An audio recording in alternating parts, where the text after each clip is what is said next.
2011 বিশ্বকাপ বাছাই পর্বে লেবাননকে 2-0 গোলে হারিয়েছিল বাংলাদেশ। ফিফা র্যাঙ্কিংয়ে লেবাননের চেয়ে 12 ধাপ এগিয়ে থাকা বাংলাদেশ ছিল তখন র্যাঙ্কিংয়ের 147তম দল, আর লেবাননের অবস্থান সে সময় 159। 12 বছর পর র্যাঙ্কিংয়ে এখন বাংলাদেশের চেয়ে 79 ধাপ এগিয়ে আছে লেবানন। বাংলাদেশ 183তম দল আর লেবানন 104তম। সেই বাংলাদেশের সাথে এক ব্যবধানের ড্র করল লেবানিসরা। শেষ বাঁশি বাজার সঙ্গে সঙ্গে হতাশায় মাঠে শুয়ে পড়েন লেবাননের ফুটবলাররা। শক্তিশালী লেবাননকে এভাবে রুখে দেওয়ার নায়ক বাংলাদেশের 18 বছরের আগ্রাসী কিশোর ফুটবলার শেখ মোরসালিন আহমেদ।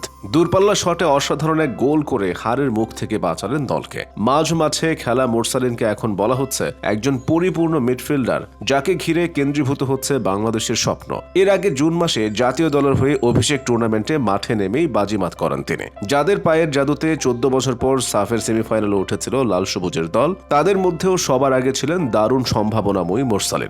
বেঙ্গালুরুতে 2023 সালের সাফ চ্যাম্পিয়নশিপে মালদ্বীপের বিপক্ষে 90 মিনিটের সময় বক্সে ঢুকে এক ডিফেন্ডারকে কাটিয়ে যে শটটা করলেন তাতেই নিজের জাত চিনিয়েছেন সবাইকে। দুর্দান্ত খেলেছিলেন ভুটানের বিপক্ষে গ্রুপ পর্যায়ের শেষ ম্যাচেও। বক্সের বাইরে থেকে বাঁ পায়ের জোরালো শটে ফেরান সমতা। সেপ্টেম্বরে ঢাকার কিংস অ্যারেনায় আফগানিস্তানের বিপক্ষে দ্বিতীয় আন্তর্জাতিক প্রীতি ম্যাচেও করেছেন গোল। আর এভাবেই ধীরে ধীরে বাংলাদেশ ফুটবল দলের ভবিষ্যতের বিজ্ঞাপন হয়ে উঠছেন তিনি। অথচ মা বুট কেনার টাকা দেননি। মামা ফুটবল খেলতেন, তার বুট দিয়েই খেলা শুরু করেছিল ছোট্ট মোরসালিন। ছোটবেলা থেকে যেভাবে খেলতেন তা বড়দের নজরে পড়ে যায়। সবাই তাকে দলে চাইত।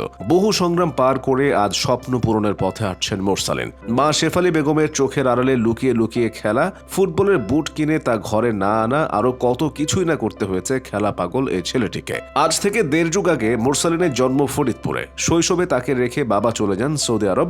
মায়ের স্বপ্ন তার ছেলে লেখাপড়া করে বড় চাকরি করবে। পড়াশোনাতেও যে খুর ধার তার ছেলে। 5ম শ্রেণীতে পায় ট্যালেন্ট পুলে বৃত্তি। মাকে না জানিয়ে বৃত্তির টাকায় বুট কিনে নেয় মোরসালিন। তার মনের কোণে যে ফুটবলার হওয়ার তীব্র বাসনা, বুট কিনলেও মায়ের ভয়ে সেই জুতা আর বাসায় নেননি। পরে ছেলের হয়ে দুতিয়ালি করলেন গৃহশিক্ষক। রাজি হন মা।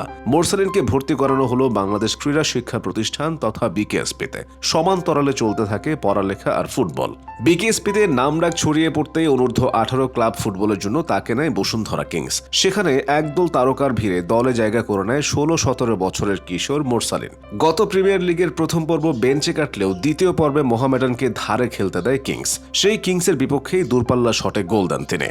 গত বছরের মতো এবার আর ভুল করেনি কিংস। তাদের জার্সিতে মাঠে নামানো হয় মোরসালিনকে। জায়গায় পেয়ে দলকে হ্যাট্রিক চ্যাম্পিয়ন করতে বড় অবদান রাখেন সে। টুর্নামেন্টে নজর কাড়া পারফরমেন্সের পর গত 15 জুন কম্বোডিয়ার বিপক্ষে প্রীতি ম্যাচে জাতীয় দলে অভিষেক। এরপর থেকে জাতীয় দলের প্রথম একাদশে খেলছেন আর গোল করছেন। আজ ছেলে বড় হয়, খেলার মাঠে দুটি ছড়ায়। মা শেফালি বেগমের খুশিতে ধরে না। মায়ের এখন গর্বের নেই শেষ। তার চাওয়া ছেলে মাঠে আরো সময় কাটাক, গোলের পর গোল করুক। মাঝে সেপ্টেম্বরে বসুন্ধরা কিংসের হয়ে এএফসি কাপ খেলতে মালদ্বীপ গিয়ে কয়েকজন সতীর্থীর সঙ্গে তিনিও জড়িয়ে পড়েছিলেন শৃঙ্খলাজনিত সমস্যায়। অল্প দিনের নিষেধাজ্ঞা শেষে লেবাননের বিপক্ষে রাজার মতোই ফিরলেন। দেশ সেরা কোচ মারুফুল হকের চোখে মোরসালিন একজন পরিপূর্ণ ফুটবলীয় মেধা। তিনি অনেক সময় টিকে থাকবেন, এটাই কোচের চাওয়া। মোহামেডানের পরিচালক আবু হাসান চৌধুরীর দৃষ্টিতে মোরসালিন খুবই প্রতিভাবান খেলোয়াড়। মাঝমাঠ থেকে দুদিকেই সমানভাবে বল দিতে পারেন। সবকিছু ঠিকঠাক করে গেলে একদিন সে বাংলাদেশের ফুটবলে বড় তারকা হবে। জাতীয় দলের সাবেক স্ট্রাইকার জাহিদ হাসান এমিলির দৃষ্টিতে মোরসালিন একজন আক্রমণাত্মক মিডফিল্ডার। বল নিয়ে তিনি সামনে যান, নিজে গোল করতে পারেন, করাতেও পারেন। সে এদেশের ফুটবলের ভবিষ্যৎ।